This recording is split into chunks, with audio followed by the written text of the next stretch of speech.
Vamos orar?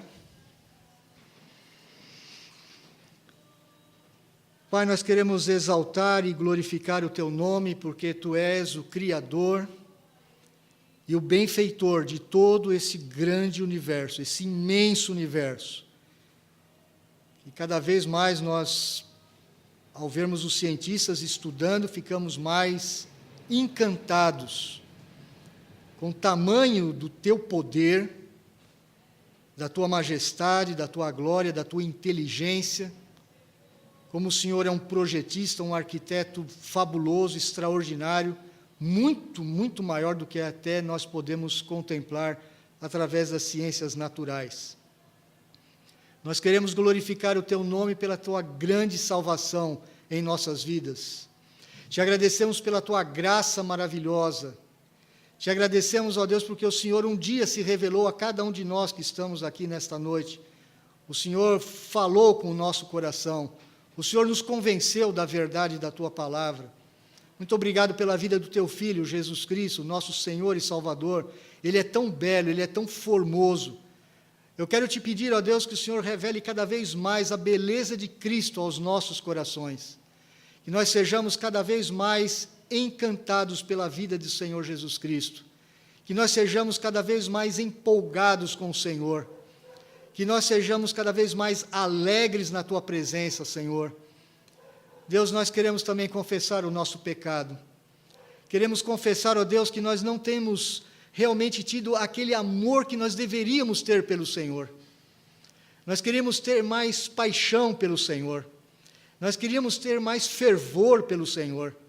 Nós queríamos ficar mais felizes com a Tua presença, que é sempre constante em nossas vidas. Nós queríamos estar mais felizes com a Tua própria salvação, com a Tua vida em nós, com a Tua palavra, com a comunhão com os irmãos, a vida na igreja. Nós Te glorificamos, ó Deus, nós Te bendizemos, mas nós queremos confessar a nossa incapacidade de Te amar o que gostaríamos de Te amar. Atende a nossa oração, Pai.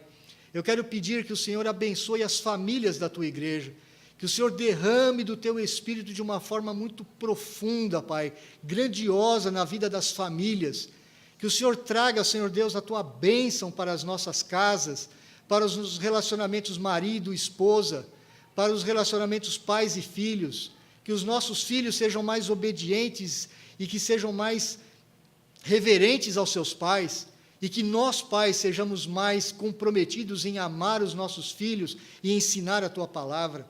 Abençoa, Senhor Deus, o nosso coração como casais da Tua igreja. Abençoa as nossas vidas, ó Deus. Derrama do Teu amor sobre nós. Derrama o Teu perdão sobre as nossas vidas, ó Deus. Nós precisamos tanto do Senhor, Pai. Nós somos tão carentes da ação do Teu Espírito nas nossas vidas. Nós, ó Deus, não podemos fazer nada, mas o Senhor pode fazer tudo por nós. Louvado seja o Teu nome, Pai. Nós Te agradecemos em nome de Jesus. Amém.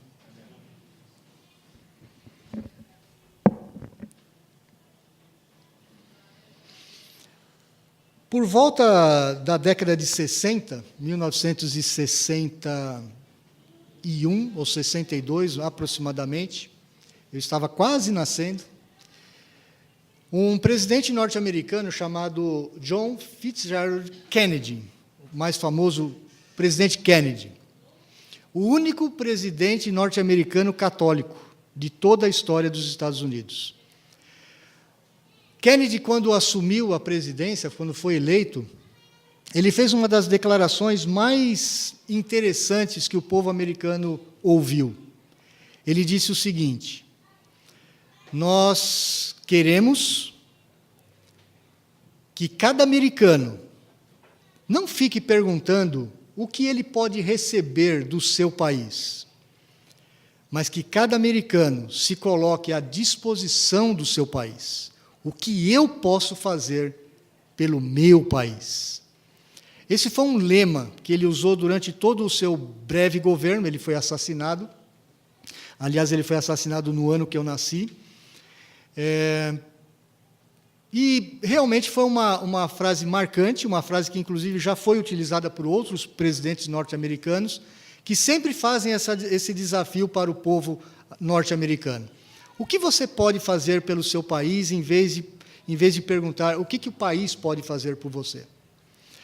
Eu creio que nós, como brasileiros, precisaríamos também ouvir isso, porque, principalmente nós, latino-americanos e brasileiros, nós estamos muito acostumados a receber todas as coisas. Nós dependemos muito do nosso Estado, nós dependemos muito do governo, nós dependemos muito dos nossos governantes.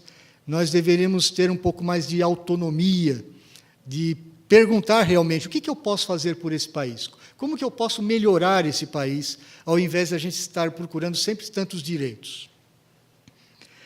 Mas, em termos de igreja, eu também queria fazer um desafio para os irmãos nesta noite. O que você pode fazer por sua igreja? Ou melhor ainda, a pergunta poderia ser até melhorada. Não o que você pode fazer, mas o que você entende por ser parte de uma igreja cristã. O que você entende? Reverendo Alceu, na semana passada, ele mencionou assim de forma muito breve, eu não sei se os irmãos que estiveram aqui devem lembrar disso.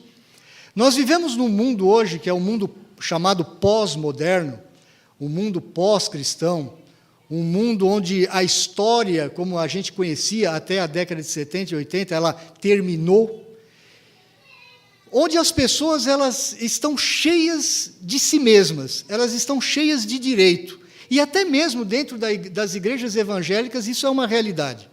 As pessoas hoje elas vão para as igrejas procurando alguma coisa que vá preencher algum vazio dos seus corações.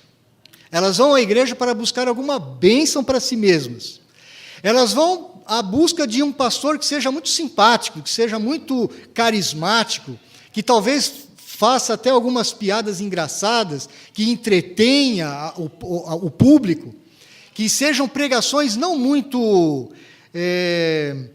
exortativas, que não sejam pregações, aquelas pregações que muito pegam no pé do crente, mas sejam pregações assim mais agradáveis, que enchem o nosso ego, o nosso eu interior, pregações bastante psicologizadas, que massageiam, na verdade, o ego das pessoas. Eu creio que realmente nós vivemos um problema hoje na igreja brasileira. Muitos crentes são muito melindrosos. O pastor falou aquilo, aquele irmão não me cumprimentou do jeito que deveria me cumprimentar, então eu acabei não gostando muito daquela igreja, eu passo para a próxima. E nós temos hoje realmente um mercado de igrejas, né? Nós temos produtos assim, os mais variados possíveis. Você pode ter uma igreja um pouco mais tranquila como a nossa, mas se você quiser uma igreja um pouquinho mais barulhenta, você vai encontrar próximo. Você vai encontrar uma igreja que tenha muita música, uma igreja que tenha dança, uma igreja que tem... Olha, tem variedade para tudo. E as pessoas fazem isso. Eu não gostei muito dessa igreja, essa igreja não me adaptei muito com ela, então eu passo e procuro uma igreja adiante. Eu venho estudando o livro de Atos com os irmãos, e, sinceramente, eu não consigo ver esse perfil. Olha que eu procurei isso. Eu falei, será que realmente os crentes do século XXI, será que eles não têm um pouco de razão em procurar alguma igreja que realmente satisfaça todas as suas necessidades, as necessidades sentidas, não as necessidades reais, mas as necessidades que, às vezes, nós mesmos criamos com a nossa sociedade altamente psicologizada? E eu não consegui encontrar, lendo Atos, e eu tenho estudado Atos já faz bastante tempo, eu não consegui encontrar esse padrão. Eu, estudando com os irmãos na semana retrasada, antes do pastor Alceu, e eu quero convidá-los novamente a abrir no mesmo texto, em Atos, capítulo 12, a partir do verso 25. Talvez alguns irmãos viram no boletim e falaram assim, acho que o Pedro errou. Ele repetiu o texto de 15 dias atrás. Não, eu não errei, não. Eu fiz isso aqui de caso pensado, bem pensado.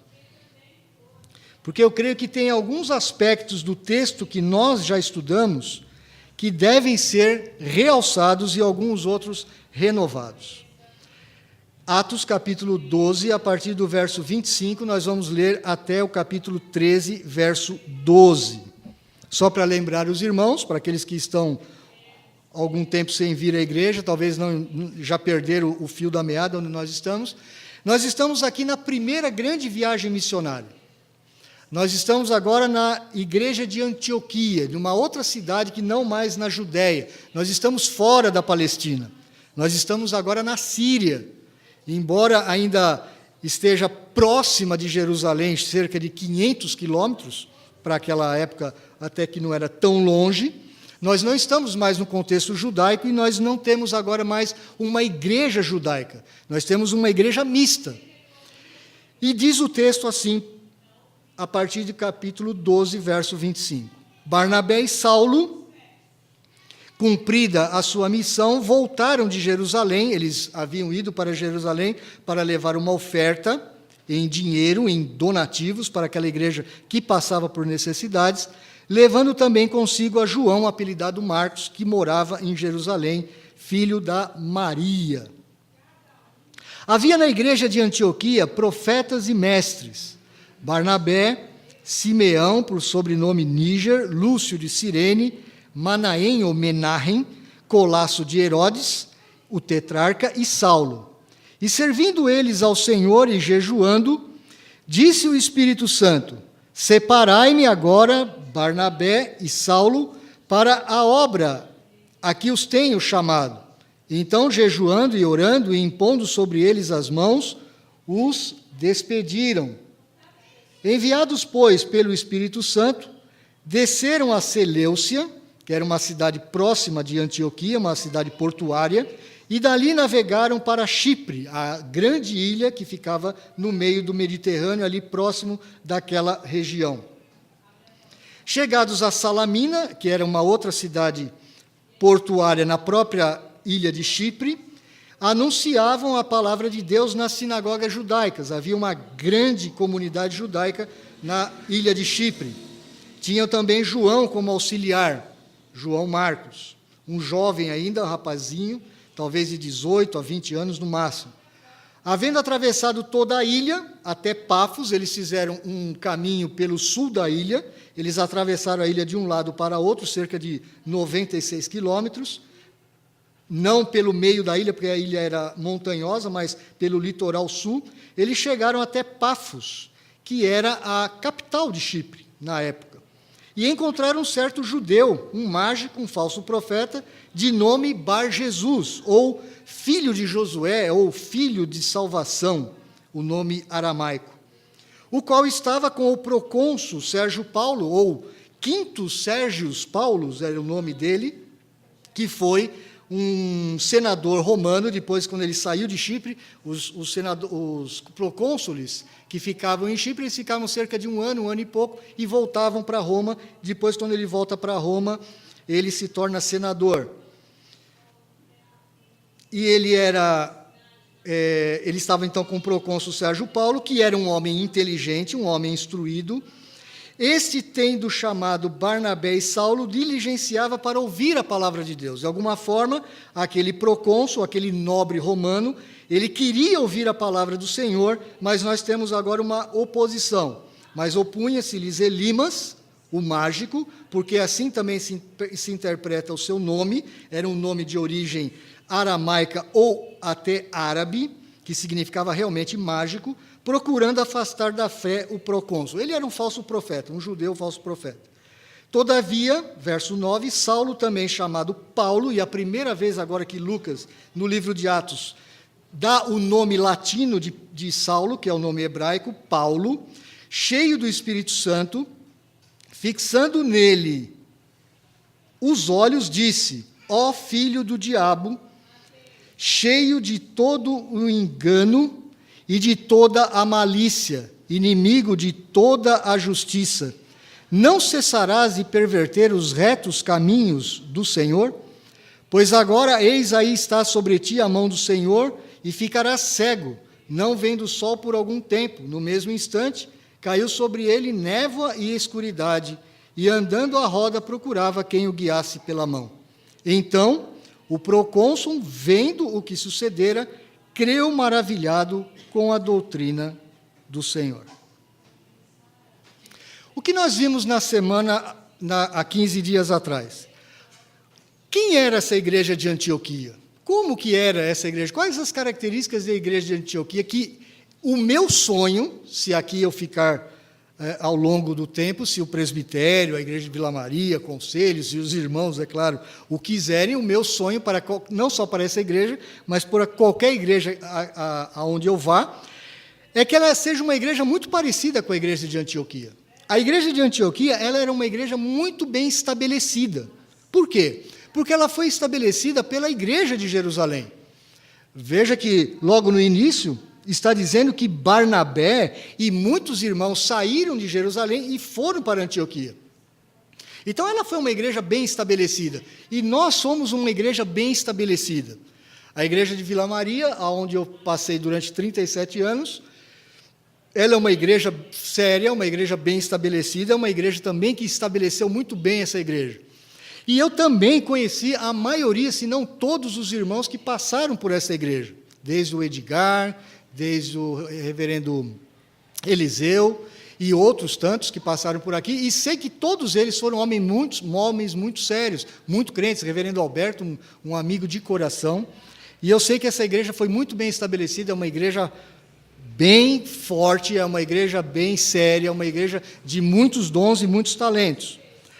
A igreja de Antioquia também era uma igreja bem ensinada. Ela era uma igreja que tinha muita dedicação ao ensino. Nós falamos isso há 15 dias atrás, porque ela dava muita importância ao ensino da palavra, porque ela tinha muitos profetas, muitos mestres, muitos ministérios ligados ao ensino da palavra.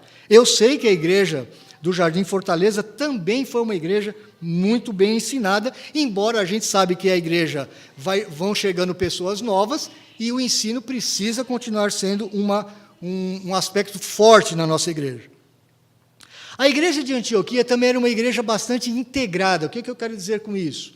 Uma igreja que tinha pessoas dos mais variados tipos. Você tinha nobres, você tinha pessoas muito ricas, você tinha pessoas muito pobres, você tinha pessoas muito cultas, pessoas muito simples, você tinha negros, você tinha judeus, você tinha gregos, você tinha asiáticos, você tinha realmente uma igreja muito misturada, talvez muito mais misturada do que nós aqui, paulistas e brasileiros, né? O brasileiro já é um povo misturado, mas eu creio que a igreja de Antioquia tinha um grau de mistura muito maior do que a mistura que nós temos hoje na igreja do Jardim Fortaleza.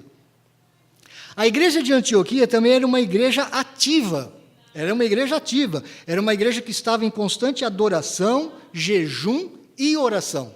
Nós vemos isso quando, por exemplo, no verso 2 diz: e servindo eles ao Senhor e jejuando, disse o Espírito Santo, separai-me agora Barnabé e Saulo. Esse servindo, essa palavra servindo, ela é o mesmo verbo da adoração dos antigos israelitas no templo. Então, só que a adoração no Novo Testamento ela é uma adoração diferente, por quê? Porque nós não temos mais sacrifícios de animais aqui. Nós só temos um único sacrifício que foi feito uma vez por todas, que é o sacrifício do Senhor Jesus Cristo. Por isso que o culto também é chamado de um serviço religioso. A própria palavra no inglês para culto é service, que é culto, serviço. Nós, quando vamos à casa do Senhor, como viemos aqui hoje, nós viemos para servir ao Senhor. Nós viemos aqui para servi-lo, para entregar a nossa adoração, que nós entregamos em nome do Senhor Jesus Cristo, porque Ele é o sacrifício. Era uma igreja ativa, ela estava sempre junta, ela estava em jejum, em oração, buscando a direção do Senhor, e por isso o Espírito Santo falou com ela. A nossa igreja de Jardim Fortaleza é uma igreja que ora. Eu não tenho ainda participação com os irmãos na questão do jejum, mas devemos implantar isso para o ano que vem. Nós devemos buscar a direção do Senhor também em jejum, e devemos estar mais constantemente juntos. Essa é uma característica que a igreja do Jardim Fortaleza tem, mas que precisa ainda melhorar. Uma igreja mais ativa, que não esteja tão dispersa. A igreja de Antioquia também era uma igreja que buscava a direção de Deus. E nós precisamos buscar a direção de Deus. O que Deus quer para nós como igreja do Jardim Fortaleza? Eu já comentei isso com alguns irmãos, talvez até aqui do púlpito. Eu acho que nós devemos realmente fazer um planejamento estratégico, nós devemos realmente planejar a igreja, e nós vamos fazer isso o ano que vem, se assim tudo correr bem. junto com os irmãos da mesa administrativa, não é o seminarista, nem o pastor que faz o planejamento de uma igreja, é a mesa administrativa, ou o conselho da igreja que faz o seu planejamento. Eu creio que toda igreja tem que ter organização, planejamento, mas eu não coloco nisso todas as minhas fichas. Não acredito nisso como a coisa mais importante de uma igreja. O que eu creio realmente, o que eu vejo na igreja de Antioquia, era uma igreja que buscava a direção de Deus e que o Espírito Santo realmente dirigia essa igreja. Era uma igreja nova, ela não era uma igreja de muito tempo. Nós estamos aqui no ano 46 da nossa era. O Senhor Jesus Cristo morreu e ressuscitou no ano 30. Nós temos 16 anos aqui depois da morte do Senhor Jesus Cristo. Essa igreja, provavelmente, ela não foi formada lá por volta do ano 30. Talvez ela tenha aqui, 5 anos de vida no máximo. No máximo. Era uma igreja extremamente nova. Mas é uma igreja que buscava a direção de Deus e isso também, eu creio que nós devemos, como igreja, buscar a direção do Senhor. E a respeito da obra do Espírito Santo, o que o Espírito Santo estava fazendo ali nesse texto, na igreja de Antioquia? Primeira coisa que nós precisamos entender, o Espírito Santo ele é uma pessoa, ele não é um poder. Nós não buscamos o poder de Deus, nós não buscamos o poder do Senhor para que o Senhor faça milagres no nosso meio. Não, nós buscamos a pessoa do Espírito Santo, nós precisamos da direção do Espírito Santo para as nossas vidas pessoais e para a nossa vida como igreja. Nós precisamos entender que o Espírito Santo é alguém com quem a gente tem comunhão. Durante muito tempo nas igrejas históricas, como as igrejas batistas, metodistas, anglicanas, presbiterianas, nós tínhamos um pouco de medo de falar sobre o Espírito Santo. E eu sempre achei isso uma grande bobagem, porque eu fui criado no meio pentecostal, eu cresci no meio pentecostal, e depois, quando eu comecei a conhecer mais as Escrituras e conhecer a teologia reformada, que é a nossa teologia, eu falei assim, gente, nós temos que falar mais do Espírito Santo do que qualquer outra denominação. Porque realmente o Espírito Santo, a tarefa do Espírito Santo é exaltar o Senhor Jesus Cristo, principalmente pelo conhecimento da palavra do Senhor. E é essa a nossa característica. Então, nós, mais do que todos, devemos falar do Espírito Santo o tempo todo. E não precisamos ter nenhum tipo de receio de falar no Espírito e de ter intimidade com o Espírito Santo. O Espírito Santo tem que fazer parte do nosso vocabulário. É a comunhão com Ele que vai fazer com que não só a minha vida particular, mas a nossa vida como comunidade, como igreja, vai ter direção, vai crescer. Nós precisamos ter esse relacionamento pessoal com o Espírito Santo. O Espírito Santo não é uma força. O Espírito Santo é a pessoa, é a terceira pessoa da Trindade. Outra coisa que nós vimos há 15 dias atrás é que o Espírito Santo separa os melhores para missões. Outra coisa que eu sempre falo com os irmãos, nós como igreja, mesmo uma igreja pequena como nós somos ainda hoje, precisamos pensar em missões. Nós não podemos nascer sem pensar em missões. Eu sei que, por exemplo, as irmãs da SAF, elas trabalham com missões, elas têm inclusive um missionário com quem elas se relacionam. Elas já colocaram aqui fotos do missionário, até vídeos do missionário, e é importante que a igreja realmente tenha essa visão que nós somos uma igreja missionária. Uma igreja cristã, meus irmãos, se ela não tiver a ideia de missão, ela não pode ser chamada igreja. A igreja de Atos, ela sempre foi uma igreja missionária, seja a igreja de Jerusalém, seja a igreja de Antioquia ou qualquer outra. Nós aprendemos também que o Espírito Santo é aquele que chama. Eu falei para os irmãos, nós vamos fazer muitos planos, nós vamos fazer atividades ao longo do ano, mas nós não podemos colocar atividades e planos na frente do Senhor. Nós não vamos colocar aqui nenhuma carga na vida dos irmãos, falar assim, irmão, você tem que fazer isso, você tem que fazer aquilo, você tem que fazer aquilo outro. Não. A ideia que eu tiro das Escrituras é, o meu maior sonho, a minha maior paixão, a minha oração pela vida de cada família e pela vida da igreja do Jardim Fortaleza é que vocês amem o Senhor, que conheçam o Senhor profundamente, que conheçam a palavra do Senhor, porque isso naturalmente vai fazer de você um evangelista, um missionário, alguém comprometido com a obra do Senhor. Mas eu não vou falar para você, faça isso, faça aquilo outro. Não seja um ativista na igreja se você não amar o Senhor. Nunca faça isso. É preferível que você fique algum tempo quietinho na igreja, só aprendendo. Não entre em nenhuma atividade. Eu já vi muitos erros acontecendo dentro da igreja, inclusive da Vila Maria.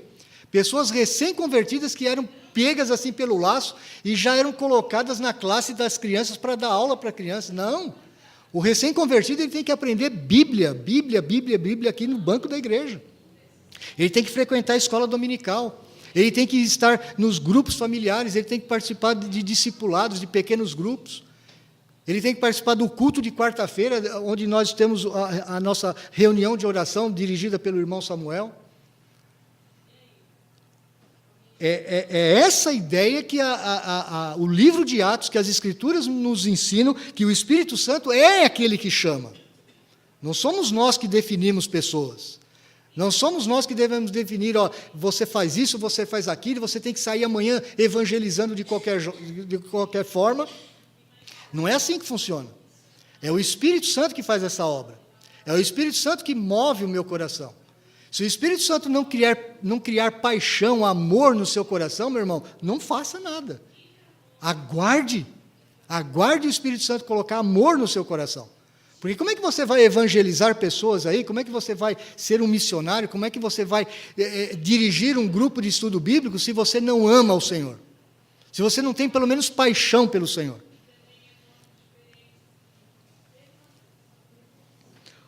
O Senhor, o Espírito Santo é aquele que dirige a igreja. Ele dirige a igreja de Antioquia. Ele que falou para os irmãos ali, olha, vocês me separem, Barnabé e Paulo, para a obra que eu os tenho chamado. Ele está dirigindo os negócios daquela igreja. O Espírito Santo falou talvez através de um daqueles profetas, um daqueles 5, nós não sabemos através de quem, o texto não nos diz isso. Mas o Espírito Santo claramente mostrou quem é, algum deles, através de algum deles, que Paulo e Barnabé, os seus melhores homens, deveriam realmente fazer uma viagem missionária. Eles já haviam estado em Jerusalém, eles tinham levado ofertas, eles fizeram um trabalho de diaconia. Agora eles estão fazendo um trabalho de missionários, mas eles eram os grandes líderes. Barnabé vem em primeiro lugar por enquanto. Outra coisa, o Espírito Santo ele envia, o Espírito Santo ele capacita. Veja que Paulo e Barnabé, quando chegam lá em Chipre, eles tiveram um problema, e nós vamos ter problemas. Eu tenho falado isso várias vezes para os irmãos, nós somos o descendente de Cristo. Nós somos a semente santa da mulher. Quando você sai para o mundo a evangelizar, ou testemunhar, ou dirigir um estudo bíblico, ou fazer uma simples visita, você vai estar em contato com a semente de Satanás, a semente da serpente. Você vai estar em contato talvez com um bruxo como esse, Elimas, o mágico, um feiticeiro, uma pessoa endemoniada. Isso pode acontecer. São as oposições que a igreja vai receber. Meus irmãos, quando a igreja começa a orar e buscar a direção do Espírito Santo, vocês vão ver como vocês vão encontrar pessoas endemoniadas por aí. E não é porque nós estamos nos tornando pentecostais, não. De forma alguma. É porque realmente Satanás se levanta contra uma igreja santa. Satanás se incomoda com uma igreja santa. Agora, Satanás ele dá risada de uma igreja muito ativa, muito barulhenta, mas que não tem santidade nenhuma de vida e nenhuma visão da sua palavra. Ele dá risada, ele até brinca dentro da igreja. O Espírito Santo ele capacita, o Espírito Santo ele dirige, o Espírito Santo ele envia e o Espírito Santo ele abençoa. Ele foi junto com Paulo e Barnabé lá para Chipre. Ele não os deixou sozinhos. Essa é a nossa esperança, essa é a nossa confiança, essa é a alegria do nosso coração. O Espírito Santo vai estar conosco na obra a que nós nos propomos a fazer. O Espírito Santo está aqui agora, nesse instante, não só individualmente em cada um de nós, mas em nós todos como um todo, de uma forma especial. Irmãos, tem bênçãos que Deus vai dar para você, e você só vai receber quando você estiver no meio do corpo. Você não vai receber sozinho na sua casa. Você pode orar 2, 3, 4 horas por dia sozinho no seu quarto, lá na sua casa. Pode. E deve. Deve orar bastante, o máximo que você puder. Mas eu tenho certeza que tem algumas bênçãos que Deus vai dar para você aqui, durante meia hora, 40 minutos, 1 hora e meia que você fique aqui, que Ele não vai dar para você sozinho no seu quarto, dentro da sua casa. Há bênçãos que Deus nos dá, que é para o corpo. E nós temos que ter entendimento do corpo. Nós precisamos saber o que é que eu sou dentro da igreja. Aí vem aquela pergunta: você tem entendimento do que você é dentro da igreja? Você sabe o que é vir para um culto de adoração? Você sabe o que significa isso, você estar dentro de um culto de adoração? Muitos crentes hoje, muitos, não são poucos não, eu tenho visto isso, eu tenho cansado de ver isso, pensam que o culto de adoração é como se fosse um evento social, que eu posso simplesmente escolher ir ou não ir. Hoje está chovendo, hoje está frio, hoje eu estou cansado, hoje eu estou com as minhas pernas doendo, hoje eu estou com sono, hoje tem aí uma festa para ir ao lado da minha casa, e as pessoas deixam de ir no culto de adoração. Meus irmãos, quando nós fazemos isso, meus irmãos, nós não estamos tendo noção do que é estar na casa do Senhor em adoração. Nós estamos perdendo a noção do que é estar no corpo de Cristo que nós estamos aqui agora. Esse momento aqui, ele é muito importante, desde o momento que começou esse culto. A adoração do povo do Senhor é algo muito sério. Tanto é que o Espírito Santo, ele se revela àquela igreja, ele levanta os missionários, ele faz tudo o que faz naquela igreja, quando aquela igreja está em adoração, está em culto. Estão buscando o Senhor juntos. Estão com uma mesma mente, estão com o mesmo coração, estão com a mesma alma. Quando a Bíblia fala em ânimo, o mesmo ânimo, a palavra no grego é a mesma alma, o mesmo sentimento, a mesma ideia. Eu pergunto para você, irmão, individualmente, você tem noção disso? Você está numa igreja porque é um compromisso social que você tem no domingo à noite ou no domingo de manhã e que às vezes você até escolhe qual que quer vir? Ou realmente você tem noção de que você faz parte de um corpo levantado por Jesus Cristo e que o sangue de Jesus Cristo foi derramado na cruz do Calvário para colocar você nesse corpo? Não foi de graça. Você tem noção disso? Você tem noção ou como que você tem contribuído com os dons e talentos que Deus te deu? Pode ser os menores possíveis, mas como que você tem contribuído para que o reino de Deus cresça nesta comunidade? Ou você simplesmente vem aqui como um consumidor de supermercado? Hoje a manteiga não estava muito boa, não vou levar. Hoje o frango não está com a cara muito boa, não vou levar. Hoje está muito caro esse produto aqui, eu não vou levar. Como que você vem para cá? Com que espírito? Quanto que você contribui do seu dinheiro, do seu tempo, da sua força, da sua dedicação?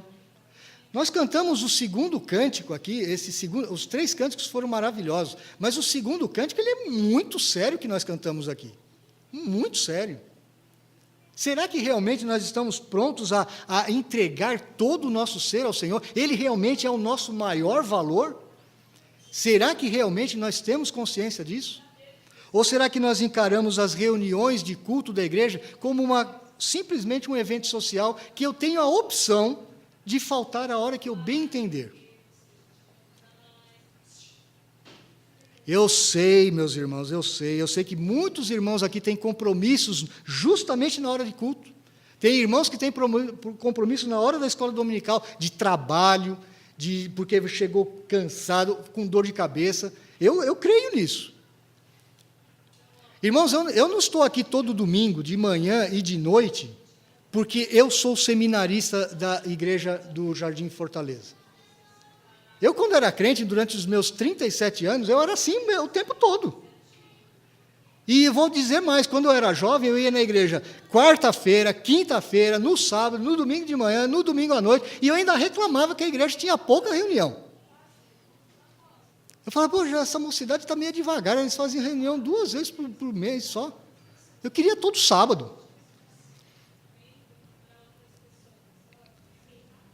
Hoje a gente elege um culto durante a semana e às vezes a gente aparece lá de vez em quando. O que é igreja para você, meu irmão? O que você entende como igreja?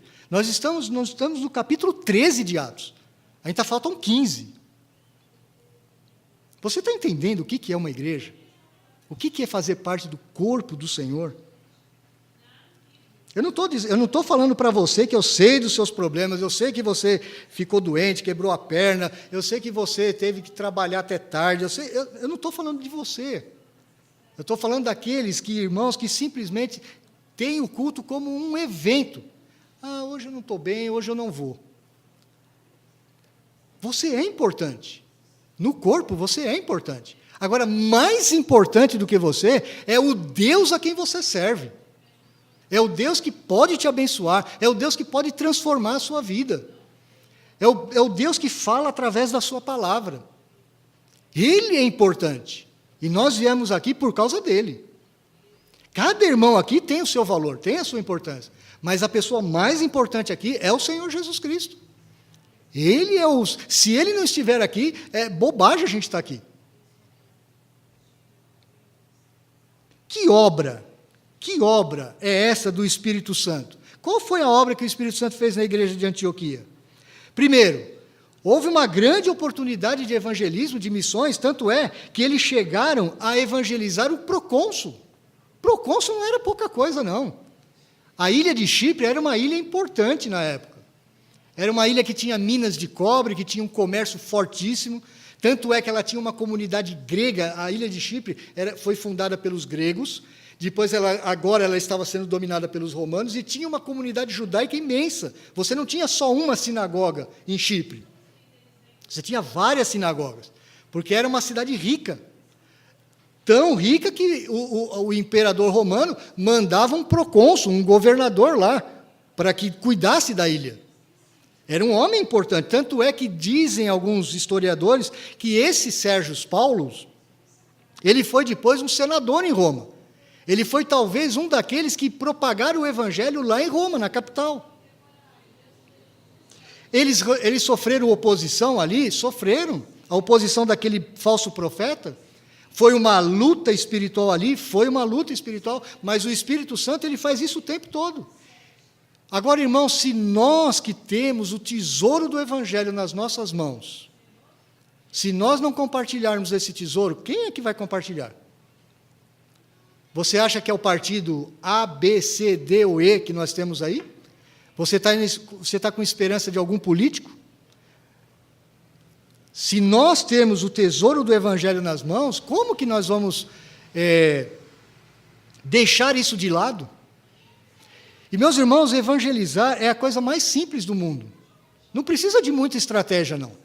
Você convive durante a semana com muitas pessoas que estão arrebentadas por vários tipos de problemas. Problemas conjugais, problemas com filhos, problemas financeiros, problemas de saúde, problemas de falta de alegria na vida, de depressão. E nós somos pessoas que nos relacionamos com essas. E nós podemos falar, olha, eu posso até não ter o pão aqui para te dar, mas eu sei onde tem pão. Vá comigo à igreja no domingo à noite, vá comigo à escola dominical, você precisa aprender da palavra do Senhor. Isso é mais importante que qualquer coisa na vida daquela pessoa, coisa que psicólogo nenhum, psiquiatra nenhum vai resolver. A obra do Espírito Santo na igreja de Antioquia era a presença do Espírito em poder. Satanás saiu correndo através do Elimas, o mágico. Ele ficou cego. Isso não é simplesmente real, mas ele tem uma figura simbólica. A cegueira significa que ele estava atrapalhando os caminhos do Senhor. Ele estava atrapalhando os retos caminhos do Senhor. É a semente de Satanás. Nós vamos sempre encontrar essa semente na nossa frente. Sempre. Houve um sucesso significativo ali naquela empreitada evangelística? Claro que houve. Aquele procônsul, ele ouviu a palavra, ele creu, Ele viu aquilo que a cegueira do Elimas, o mágico, ela corroborou o ensino de Paulo e de Barnabé. Agora, um aspecto interessante que eu quero chamar a atenção dos irmãos aqui. Talvez você pense assim, então quer dizer que eu tenho que já começar a agir como Paulo, como Barnabé, eu vou sair já evangelizando. Não estou dizendo que todo mundo tem que fazer isso. Você sabe quanto tempo Paulo havia se convertido aqui? Já um bom tempo. Um bom tempo. Pelo menos 9 anos. Pelo menos 9 anos. E veja, quando Paulo se converteu, lá em Damasco, o que ele fez? Ele era um homem decidido, ele era um homem atirado, ele era um homem forte, ele era um homem trabalhador. Ele, quando se converte em Damasco, o que ele faz logo em Damasco? Ele começa a evangelizar, ele começa a pregar o evangelho lá em Damasco. Aí ele sofre oposição e eles têm que sair correndo com ele de lá. Aí ele vai visitar Jerusalém, ele faz uma visita a Jerusalém, onde já estavam os outros apóstolos. O que ele faz em Jerusalém? Ele também vai evangelizar. E ele também é perseguido e os caras querem matá-lo. E aí colocam ele para fugir de Jerusalém e ele volta para Tarso. Ele passa um tempo na Arábia. Ele passa um tempo na Cilícia. Ele passa tempo pregando o evangelho lá. Mas veja bem, o Senhor Jesus, quando chamou o Saulo, que agora é Paulo, ele havia falado, olha, eu vou fazer você um pregador para os gentios. Você vai ser um pregador para os gentios. Mas ele não foi ser um pregador logo em seguida. Ele passou um tempo no anonimato. O pessoal de Jerusalém, muitos talvez já até tinham esquecido de quem era Paulo, o Saulo de Tarso. Ele estava isolado, 9 anos distante, lá no sul da Ásia Menor. Distante, longe. Se não fora o Barnabé ir lá e buscá-lo, foi lá atrás de Saulo, levou Saulo para ensinar o evangelho lá em Antioquia. Saulo ficou lá durante um ano e pouco em Antioquia ensinando. Aí o Barnabé deu todo o apoio para Saulo, mas Saulo tanto é que na lista, quando você vê Lucas fazendo a lista, que ele começa com Barnabé em primeiro lugar e termina com Saulo, sabe por quê? Os escritores não fazem isso à toa. Se fosse eu e você escrevendo uma carta, talvez a gente fizesse os nomes aleatoriamente, mas eles não faziam isso na antiguidade. O primeiro nome era o nome mais importante. Barnabé era o grande líder da cidade de Antioquia. E dos 5 líderes, o líder mais fraquinho, vamos dizer assim, o líder de menor expressão, era Saulo. Mas veja bem, uma outra atitude que Barnabé, e nós precisamos de Barnabé dentro das nossas igrejas. Barnabé, ele poderia ser aquele camarada que ficasse enciumado. Esse Paulo aí está tomando o meu lugar, ele está tomando a minha liderança. Mas não, Barnabé, ele incentivava Paulo, ele ajudava Paulo. Tanto é que, quando você vai ver, olha, prestem atenção no verso 7. Você viu lá no verso 1, né? Barnabé em primeiro lugar, Saulo em último. Agora veja no verso 7. O qual estava com o procônsul Sérgio Paulo, que era homem inteligente. Esse tendo chamado Barnabé e Saulo. Lucas ainda está colocando Barnabé como o primeiro na lista. Isso não é à toa. Isso, eu estou falando para os irmãos, isso não é aleatório, isso é estudo. Os escritores orientais, antigos, eles tinham muito cuidado com isso. O nome que vem em primeiro lugar era o nome da pessoa mais destacada. Verso 9. Todavia, Saulo, também chamado Paulo, cheio do Espírito Santo. É a primeira vez agora que Lucas começa a falar que o Saulo também era chamado Paulo. E a palavra Paulo, que é no latim Paulus, sabe o que ela significa? Pequeno. Esse é o significado da palavra Paulus, pequeno. Paulo, então, está usando um nome romano que ele tinha. Esse nome não foi dado a ele agora, ele sempre teve esse nome, isso era comum naquela época. Ele passa a usar o seu nome latino, o seu nome romano. Porque ele não tinha mais sentido, agora ele está num mundo gentílico, um mundo que não era de predominância judaica, usar o nome Saulo, que era um nome hebraico, que vem de Saul. Agora, olha que coisa interessantíssima, vá para o final do versículo 13 43. Nós estamos aqui na ilha de Chipre, depois eles vão para uma outra área da Ásia, que nós teremos a oportunidade de falar numa próxima oportunidade. No verso 43, eles estão em Antioquia da Psídia, é uma outra Antioquia, uma outra cidade na Ásia. E diz assim: despedida a sinagoga, muitos dos judeus e dos prosélitos piedosos seguiram Paulo e Barnabé. Isso não está à toa aqui. Paulo agora está sobressaindo, Paulo está tomando o lugar de liderança na igreja de Antioquia. E daqui para frente você só vai ouvir Paulo, Paulo, Paulo, Paulo, Paulo o tempo todo. Veja que Paulo, ele ficou 9 anos no anonimato. Ele ficou aprendendo a palavra do Senhor, ele foi quebrando o seu coração. O Senhor foi trabalhando na sua vida, trazendo humildade, trazendo quebrantamento, trazendo entendimento da palavra. Mas nós tivemos também um Barnabé, um homem que tinha muito conhecimento da Escritura, ele era um levita. Barnabé era um levita, ele tinha muito, mas muito conhecimento da Escritura. E ele, o que ele fez? Ele apoiou Paulo, ele ajudou Paulo, ele percebeu que Paulo tinha dons que ele, Barnabé, não tinha.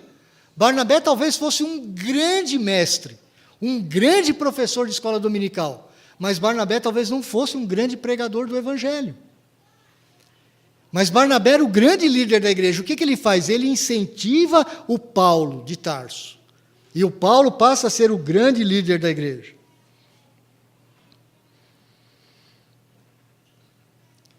Eu volto a fazer a pergunta para você, meu irmão.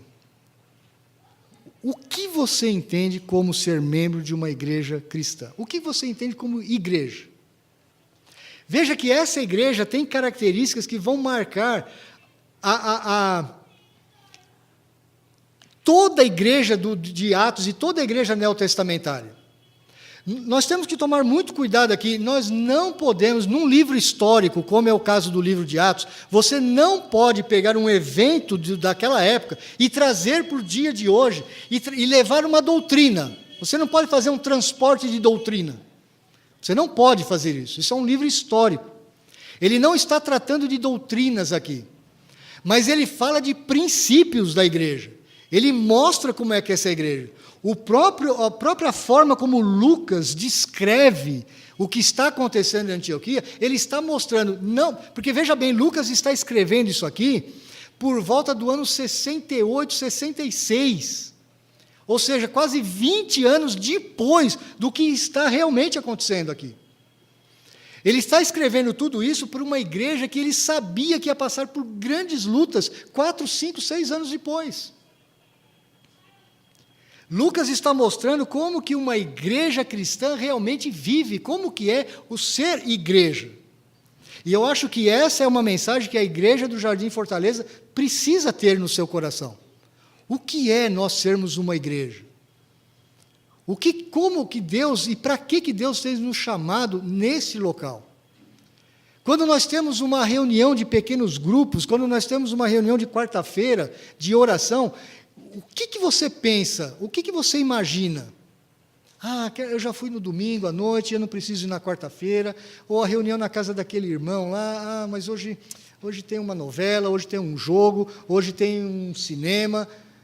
Irmãos, quando o povo de Deus está reunido, é esse momento que o Espírito Santo usa as nossas vidas para abençoar outros que precisam do Evangelho. E como que as pessoas vão olhar para a nossa vida e vão ver, puxa, que vida interessante a vida desses crentes. Porque eles passam as mesmas lutas que eu passo. Eles recebem muitas vezes um salário baixo, eles têm que levantar cedo na segunda-feira, eles trabalham duro, eles passam por lutas, eles fazem exames médicos, eles passam por tristezas, por lutas, mas eles encaram a coisa de uma forma diferente. Há uma alegria no coração deles que eu não consigo entender. É assim que nós evangelizamos. É assim que as pessoas vão olhar para a nossa vida e falar, que coisa extraordinária. Meus irmãos, alguns irmãos aqui acompanharam o que foi a vida da Marilza no começo do ano e a vida da Marilza hoje. Eu não estou dizendo que a Marilza é uma crente modelo, não estou dizendo isso. Eu estou querendo dizer que como Deus faz na vida de alguém. Marilza, quando veio para essa igreja aqui, ela vinha com vários tipos de problemas, depois ela passou por outros tipos de problemas, ela passou um mau bocado, ela tem problemas de longa data na sua família, mas ela viu aqui na vida dos irmãos, no pouco que ela conviveu aqui, alguma coisa que ela falou, eu tenho sede disso, é isso que eu quero, é esse Jesus que eu quero. E a sua vida foi transformada. A sua vida, ela não é uma crente ainda madura, é uma crente ainda muito jovem, muito nova, que precisa aprender muitas coisas, mas ela viu na vida dos irmãos com quem ela conviveu que há uma vida diferente, há uma vida cristã realmente que vale a pena ser vivida. E ela entregou a sua vida para Jesus. É assim que nós evangelizamos. Mas se nós não nos juntarmos, se nós não fizermos os nossos pequenos grupos, se nós não abrirmos as nossas casas, se nós não estivermos aqui como igreja, como comunidade, se nós não estivermos nos instruindo na palavra, se nós não estivermos incentivando outros a virem, como que nós vamos fazer isso? Mas o pior de tudo não é como você pode fazer isso, é o que vai no seu coração. Essa é a minha preocupação. O quanto você ama o Senhor, o quanto você discerne o corpo. Como que você discerne fazer parte do corpo do Senhor Jesus Cristo? O que é ser membro de uma igreja presbiteriana?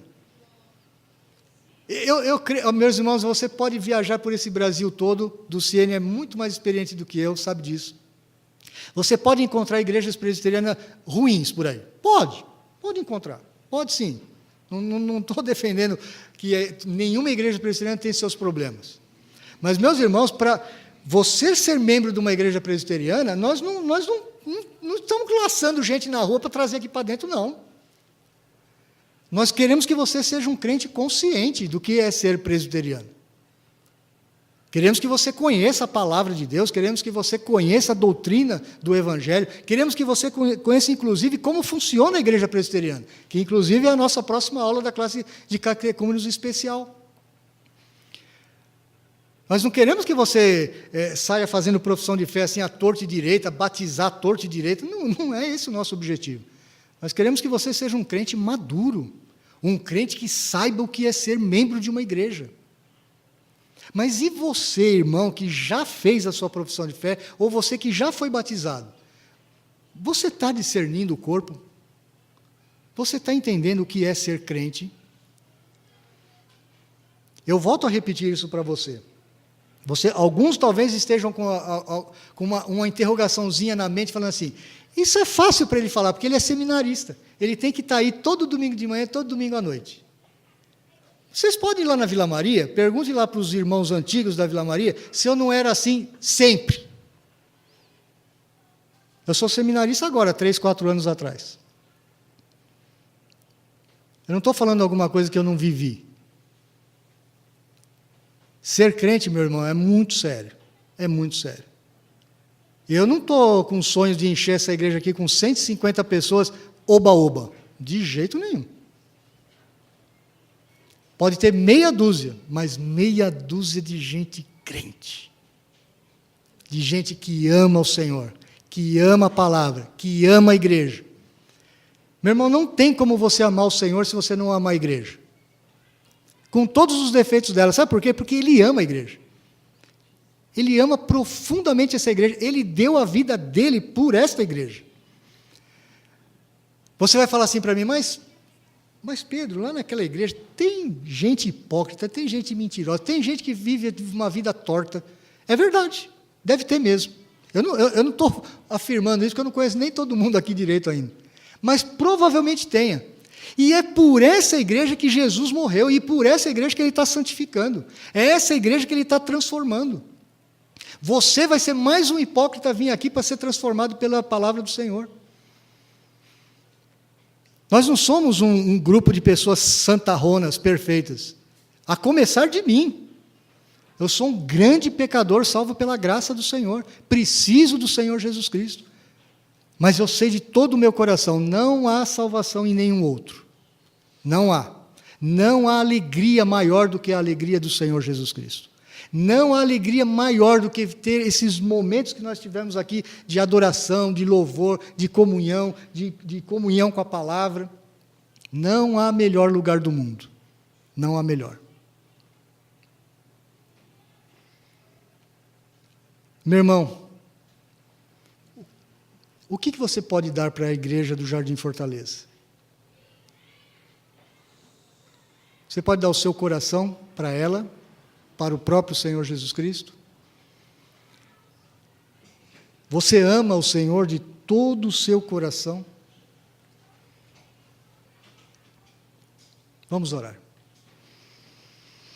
Pai, nós somos imensamente falhos, ó Deus. Nós começamos essa prédica dizendo que nós não te amamos como deveríamos. A começar em mim mesmo. Eu me junto aos meus irmãos. De forma alguma me coloco em uma posição melhor ou superior aos meus irmãos. Nós queremos ser uma igreja mais apaixonada pelo Senhor. Nós queremos ser uma igreja mais comprometida com a Tua obra e com a Tua palavra. Nós queremos ser uma igreja, ó Deus, que leve a Tua palavra a sério. Nós queremos, ó Deus, dedicar o nosso ser ao Senhor. Nós queremos ter as características dessa igreja de Antioquia. Nós queremos ser dirigidos pelo Teu Espírito Santo, ó Deus. Dirige a nossa vida. Dirige, Senhor Deus, os nossos passos. Mostra-nos, ó Deus, aonde o Senhor quer que a gente chegue. Mostra-nos, ó Deus, como o Senhor quer nos usar neste bairro, nesta localidade. Mostra-nos, ó Deus, tem misericórdia de nós. Quebranta o nosso coração, ó Deus, humilha o nosso coração, a nossa mente. Revela o Senhor Jesus Cristo. O Senhor Jesus Cristo morreu por cada um de nós aqui. O Senhor Jesus Cristo derramou a sua vida por nós. Ó Deus, o preço que foi pago foi muito alto. Deus, nós nunca vamos poder pagar. Nós nunca vamos poder dar nada de nós mesmos que vai equivaler, nem um pouquinho, a este grande amor, a esse sacrifício. Mas nós queremos dar todo o nosso coração, Pai. Nós queremos entregar a nossa vida. Nós queremos entregar o nosso coração ao Senhor. Faça isso na igreja do Jardim Fortaleza, Pai. Faça isso, nós te pedimos em nome de Jesus. Amém.